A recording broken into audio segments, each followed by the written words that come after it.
Nu, klāt jauns mēnesis šajā gadā, un mēs esam klāt ar februāra jaunumiem.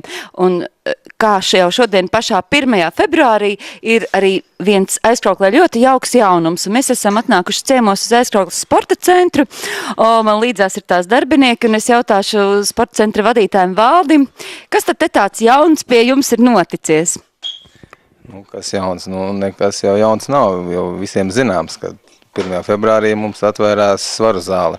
Reklāmas tika izliktas un cilvēki arī daudz interesējās, bet tā kā redzam, pirmajā dienā tie apmeklētāji ir ne tik daudz, bet ar laiku es domāju, ka viņi būs arvien vairāk. Jā, es tā kā dzirdēju no vidusskolniekiem šodien, ka mēs jau neskriesim pirmajā dienā, gan jau tur būs pilns, mēs mazliet nogaidīsim, nāksim mazliet vēlāk. Tā kā ažiotāža ir notikusi, un es tā kā saprotu. Un saki, lūdzu, varbūt īsos vārdos iepazīstini mūs ar droši vien treneri, kas šeit uzturēsies, un varbūt kāds no jums īsos vārdos par to, kas šeit ir pieejams un lielos vilcienos. Tad dosim vārdu varbūt tās trenerei vai kā? Un sīkāk gribiet zināt par izcenojumu, es domāju. Cenas mums ir gan mēneša abonents, kas ir 12, 20 un 3 mēnešu abonents, un reizes abonents par reizēm. Arī cilvēki var nākt un nākt par reizēm. Un pieejams ir praktiski aprīkots ir sievietēm, ļoti daudz pieejamas lietas ir trenežieri daudz, gan vīriešiem ir pieejams, un mums arī ir trenere, gan sievietēm, gan ar vīriešiem, kura konsultēs mūs, un arī būs vēl 2 dienas nedēļā. Tas ir otrdienās, trešdienās, un būs vīrietis pirmdienās, trešdienās, piekdienās, kuru mēs... Jā, tad es saprotu, ka ar profesionāļa tādu klātstāvēšanu tad viss būs kārtībā. Saki, lūdzu, vai ir kaut kādas arī atlaides? Pirms mēs runājam ar trenerīti par tām cenām, varbūt skolniekiem vai pensionāriem vai kaut kādiem īpašiem apmeklētājiem. Atlaides mums ir, skolniekiem ir 50% atlaides un pensionāriem arī ir 50% atlaides. Apmeklējuma laika ir no 10 rītā līdz 10 vakarā katru dienu, gan arī svētdienās. Un tad, kad nāk uz trenažieru zāli, tad var palūgt lejā dežurantam, lai parāda ceļu, jo tas ir laikam 2. stāvā, un tā naudas maksāšana notiks šeit vai kaut kur kādā kasē, vai tas nebūs apgrūtinoši? Naudas maksāšana mums notiks pie dežuranta. Dežurants iekasēs naudu, izdos abonentu katram nācējam un parādīs, kur kas atrodas sākumā, kamēr visi jau zinās.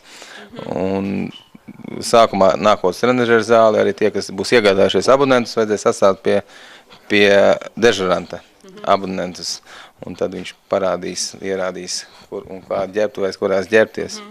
Lieliski, tā sistēma viss ir pārdomāta, viss tiešām skaisti aprīkots, un tagad jautāšu trenerītei, tad Valdis teica, ka visām muskuļa grupām un visiem vecumiem un dažādiem dzimumiem, varbūt jūs varat tā, konkrētāk bišķi, pateikt, ko mēs varam šeit sagaidīt tie trenažieru zālītē? Paldies. Teikšu īsumā, ļoti skaista trenažieru zāle, domāta visām ķermeņa muskuļu grupām. Praktiski šeit nav viena trenažieru zāle, bet šeit ir 3 telpas. Pirmā telpa, tur būs tālāk kardiovaskulārie treniņi, sagatavosim sirdi tālākām treniņu procesam. Šeit patreiz, kur mēs atrodamies, tā spēku trenažieru zāle, un vēl 3. zāle, kur ir brīvie svari.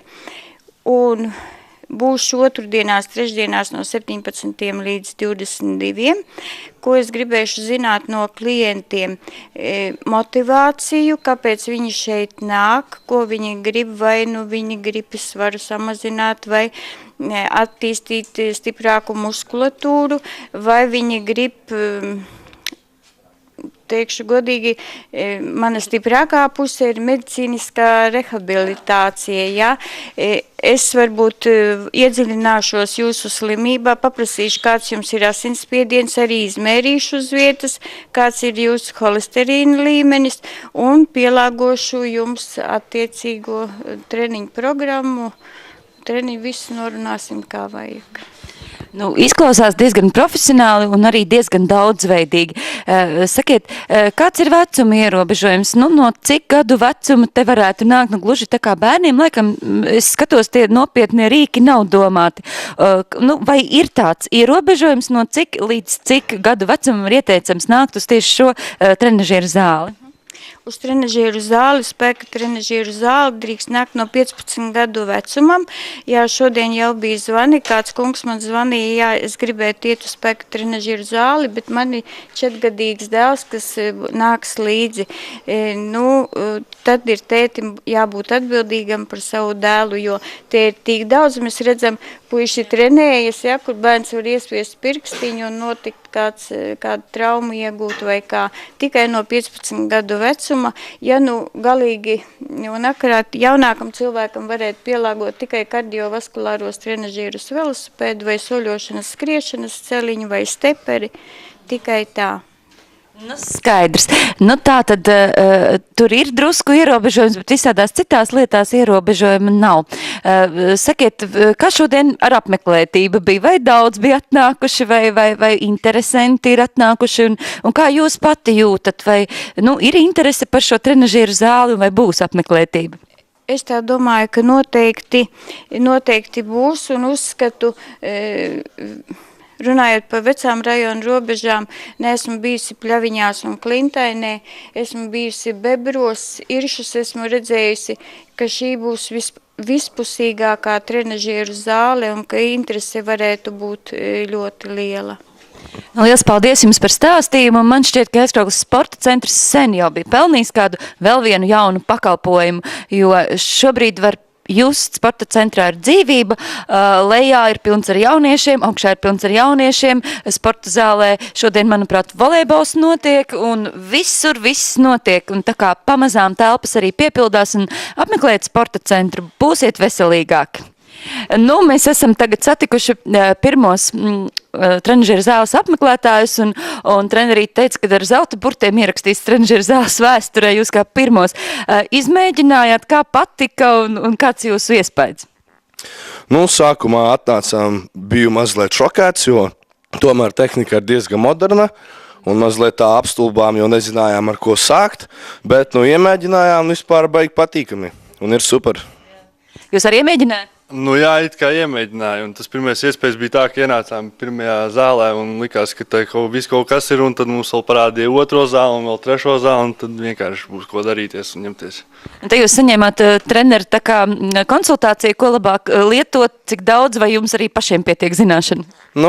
Nodarbojamies jau paši ar kādu laiku ar to, un jau mazliet zināšanas arī pašiem ir, bet trenerīt arī konsultēja, teica, ka sākumā vispirms vajag iesildīties, un padomus arī sniedza. Ļoti jauki, ka ir treneri šeit. Vai jūs ieteiksiet saviem draugiem nākt uz šejieni, un vai tas ir to vērts, ka mums Aizkrauklē ir šāda trenažieru zāle? Klases biedri jau bija atnākuši pāris, redzēja, kā te notiekās, un teica, ka jau arī sāks no nākamās nedēļas uz šejieni nākt. Jā, un jūs ko teiksiet? Es domāju, ka noteikti, lai nāk līdzi un ņemsimies, darīsim visu kopā, jā. Jūs esat abi no Aizkraukles, ja? Jā. Tad nesiet tautā šo ziņu, ka šeit ir ļoti laba sporta zāle, trenažieru zāle, un lai jums izdodās, lai jums veselīgs dzīvesveids. Paldies par sarunu. Turpinām ar februāra jaunumiem Aizkrauklē. Mēs aicinām visus 3. februārī uz Aizkraukles pilsētas kultūras namu, kurā notiks Nacionālo bruņoto spēku orķestra koncerts. Orķestris pie mums ir atbraucis ciemos, lai nosvinētu pirmā Latvijas kara orķestra 93. jubileju. Tā kā šī jubileja sakrīt šogad ar mūsu pilsētas 45 gadu jubileju, tad tiks svinētas abas šīs dzimšanas dienas kopā. Tātad 3. februārī 18. pilsētas kultūras namā mēs gaidām jūs uz šo koncertu. Pirmajā daļā orķestris, otrajā daļā big bands. Nākošajā dienā 4. februārī mēs visus gaidām tos, kas ir beiguši pirmo vidusskolu Aizkrauklē, jo pie mums notiek Aizkraukles pirmās vidusskolas 50 gadu jubilejas svinības un absolventu salidojums 4. februārī 18. Tad turpināsim nākošajā nedēļā skatīties un baudīt kultūras pasākums. 7. februārī izrāda Henrijs 8. ar Andri Bērziņu galvenajā lomā, bet 11. februārī Varis Vētra koncertā mīlestībai. Gaidīsim kultūras namā. Sarmīt, es skatījos vienu pārraidi televīzijā, kur stāstīja par to, ka ģimene ar 3 bērniem saņem vairāk nekā cilvēks, kurš strādā, teiksim, valsts darbu kaut kādu vai kaut kādā privātā biznesā. Tur iznāca tā, ka viņiem iznāca kaut kādi 500 lati no pabalstiem vien. Kā ar tiem pabalstiem tagad šogad būs īsti? Juri, par pabalstiem tu domā no sociālā dienesta? No sociālā dienesta, no pašvaldības, viss kopā viņiem salasījās, dzīvokļi, tur tās izmaksu atlaides visas un viss pārējais, viss kopā sastādīja vairāk nekā cilvēks saņem kaut kādus 500 latus un nomaksā visu nodokļos vēl pēc tam. Tieši par sociālā dienesta pabalstiem es tev nemācīšu pateikt, bet, kas attiecās uz nodarbinātības aģentūru, tad šogad ir sācies jauns pasākums – algotie pagaidu sabiedriskie darbi pašvaldībās. Kā jau pats nosaukums to saka, tad šis pasākums tiek risināts tieši pašvaldībās. Un tas tiek organizēts bezdarbniekiem, kuri nesaņem bezdarbnieka pabalstu, un ir nodarbinātības aģentūrā reģistrēti vismaz 6 mēnešus. Tie ir tie ilgstošie bezdarbnieki. Jā, tieši 6 mēneši, tātad viņam ir jābūt uzskaitē, un tikai tad viņš var izteikt vēlmi uz šiem darbiem. Ja? Līdz tam bija tie 100-latnieki, bet tagad vairs tos 100 latus laikam nemaksās valsts. Tātad finansējums šī pasākumā bezdarbniekam attiecīgi par nostrādātu mēnesi ir 100 lati. Dotācija darba koordinatoram, kas ir 1 pašvaldībā, ir 90 lati. Vēl tiek sekti izdevumi par obligāto veselības pārbaudi bezdarbniekam, ja to nosaka normatīvi akti, to darbiņu veicot. Un vēl nodarbinātības aģentūra tātad veic sociālās apdrošināšanas obligātās iemaksas pensijas apdrošināšanai. Bet sociāli viņš ir nodrošināts cilvēks, faktiski saņemot šo naudu. Jā, viņš saņems uz rokas tieši 100 latus. Ja? Tātad nekādas saistības ar ieņēmumu dienestu viņam nav, nekāda nodokļa nav, bet nodarbinātības aģentūra veiks šīs obligātās sociālās iemaksas. Un tās naudas lielums, kas ir paredzēts šogad, ir tāds pats, kā bija pagājuši gadu, vai ir izmaiņas kaut kādas? Kopumā tu domā? Jā, es domāju kopumā. Es tev tagad nenosaukšu uz visu, ja? Ir mazāk, mazliet ir mazāk, ja? Arī darba vietu skaits ir iedalīts mazāk, uz pusi mazāk, kā mēs vispār prasījām, ja? Bet attiecībā par tiem pabalstiem, es domāju, ka patreiz ar šo pasākumu ir ievies tāds jauninājums, kā tiks viņi iesaistīti šī pasākumā. Kā jau es teicu, vispirms tā tad jau vismaz jābūt ir 6 mēnešiem reģistrētiem aģentūrā, un viņi tiek iesaistīti vēlmes izteikšanas rindas tādā secībā. Bet šo rindu koriģēs sociālais dienests, jo tiek patreiz izstrādāti un pieņemti saistošie dokumenti. Un tad tur būs izstrādāti kritēriji, pēc kā tiks šī cilvēki pieņemti. Mēs dosim šo rindu sociālam dienestam, un viņi attiecīgi ņemot vērā šos kritērijus, veidos to savu rindu, ja? Kuram priekšroka, kurš varbūt ies vēlāk.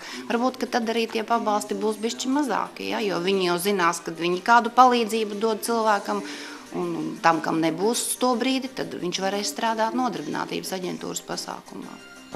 Jā, vienīgi redzot, teiksim, pagājušā gadā, kā tiek nodarbināti šie cilvēki, viņi tur kopi kaut kādu apkārtni un kaut ko dara, bet ar lielu aizrautību jau tas darbs netiek veikts.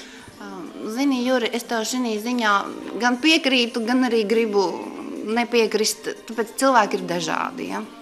Un viens otrs pa tiem 100 latiem strādā, ka viņam vajadzētu tur maksāt krietni vairāk, atbildīgus darbus, ja viņam uztic tehniku un citas lietas, viņš strādā tiešām, tāda ir tā mūsu cilvēku daļa, tāpēc viņam ir vismaz dota šī iespēja, lai viņš nepazaudē pēdējās darba prasmes iemaņas, ja?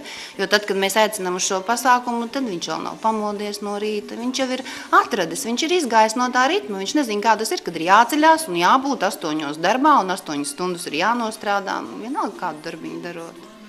Un cik bieži cilvēks var pretendēt uz šo te darbu, teiksim, gadā reizi vai biežāk? Tad 12 mēnešu laikā cilvēks šī pasākumā var strādāt 4 mēnešus. Viņš var pēc kārtas 4 uzreiz, ja? Vai sadalīti, kā viņam uz to brīdi sanāk, bet ne vairāk. Sarmīt, ko es tev tādu nepajautāju, ko tev cilvēki parasti jautā, kā atnāk pie tevis par šo tēmu saskaroties? Faktiski, Juri, tu visu pajautāji, un es tev arī atbildēju, bet jaunums šī pasākumā ir tāds, kas nekad nav bijis paredzēts, kad cilvēki, kas ir iesaistīti šajā pasākumā, viņiem pienākas ne vairāk kā 2 atmaksātas dienas, lai viņš varētu apmeklēt mūsu savā individuālā darba plānā paredzēto vai nu pasākumu kādu aģentūrā, ja? Varbūt tā ir kāda lekcija vai seminārs, vai darba pārunas pie darba devēja. Ja? Jo viņš jau, protams, strādājot vienalga meklē darbiņu. Viņam ir jātiekās ar šo darba devēju. Līdz šim šādas iespējas nebija. Tātad tagad viņam ir, protams, viņš iepriekš brīdina par to darba vadītāju, koordinātoru, un tur ir tāda speciāla veidlapa apliecinājums, ko viņš iesniegs vai nu tam darba devējam vai aģentūrā, kas apliecinās, ka viņš tiešām tanī datumā ir bijis. Nu, tas tāds jaunums varbūt, ko cilvēki nezina, bet pārējais jau viss, vairāk vai mazāk, tāpatās. Paldies, ka tu atradi laiku ar mums aprunāties. Paldies, ka izstāstīji to visu. Uz redzēšanu. Jauku dienu jums.